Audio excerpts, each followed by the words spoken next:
KH. Said Aqil Siroj dan KH.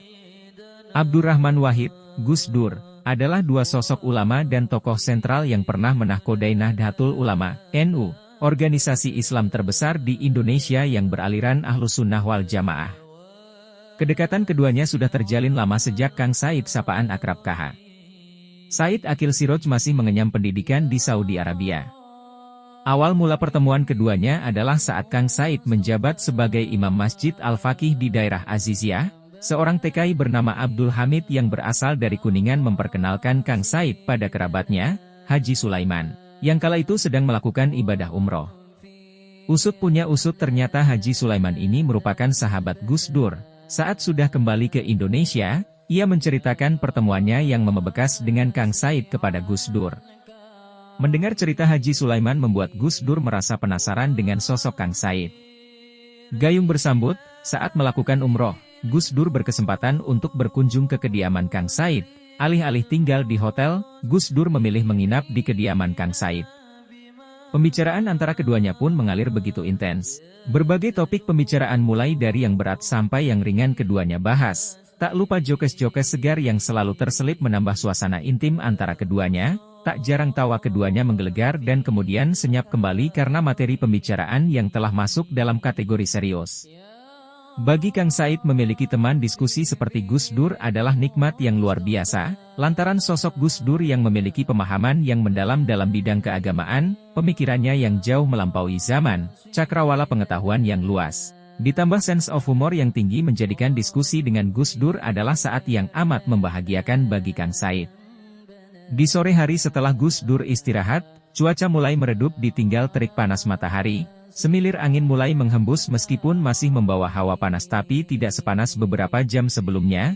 Selepas sholat Asyar, Gus Dur mengajak Kang Said untuk berziarah ke makam Imam Ali Al-Uraidi, putra dari Imam Ja'far Shodiq di Madinah Al-Munawwaroh.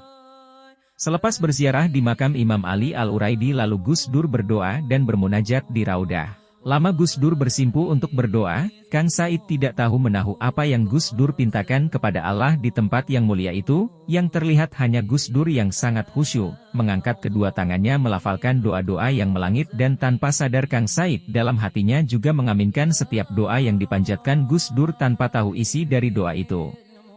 Setelah selesai, Gus Dur beranjak dari tempat duduknya diikuti Kang Said yang mengikuti beliau dari belakang, kemudian masuk ke dalam Masjid Nabawi untuk melaksanakan sholat maghrib. Mengingat rentang waktu sholat maghrib dan sholat isya yang tidak terlalu lama, keduanya memutuskan setelah sholat maghrib selesai, mereka akan tetap di Masjid Nabawi untuk menanti sholat isya, baru kemudian setelah sholat isya keduanya melanjutkan perjalanan ke destinasi berikutnya. Kang Said mengiyakan saja apa yang diinginkan Gus Dur. Setelah selesai sholat isya, keduanya keluar dari Masjid Nabawi. Setiba di tengah perjalanan akan keluar masjid, Gus Dur berkata, "Kang sebentar.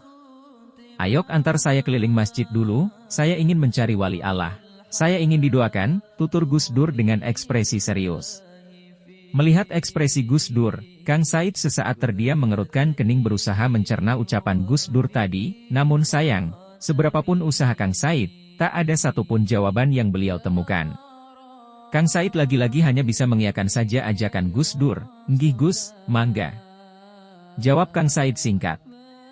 Setelah beberapa meter berjalan, di tengah hiruk-pikuk Masjid Nabawi yang selalu ramai dengan lalu lalang orang yang hendak beribadah, Kang Said di tempatnya berdiri dengan Gus Dur melihat dari kejauhan ada seorang berwajah khas Timur Tengah, badannya tinggi besar memakai surban dan gamis berwarna putih yang sedang mengajar sebuah kitab. Terlihat gerombolan banyak orang yang duduk mengitarinya mendengarkan pengajian itu dengan khusyuk. Melihat orang itu, Kang Said beranggapan bahwa memang seperti itulah kriteria wali Allah. Lalu Kang Said bertanya pada Gus Dur, "Gus, apakah syaikh di sebelah sana yang sedang mengajar itu, apakah beliau wali?" Tanya Kang Said. "Bukan." Jawab Gus Dur spontan setelah sekilas melihat syaikh yang ditunjuk oleh Kang Said.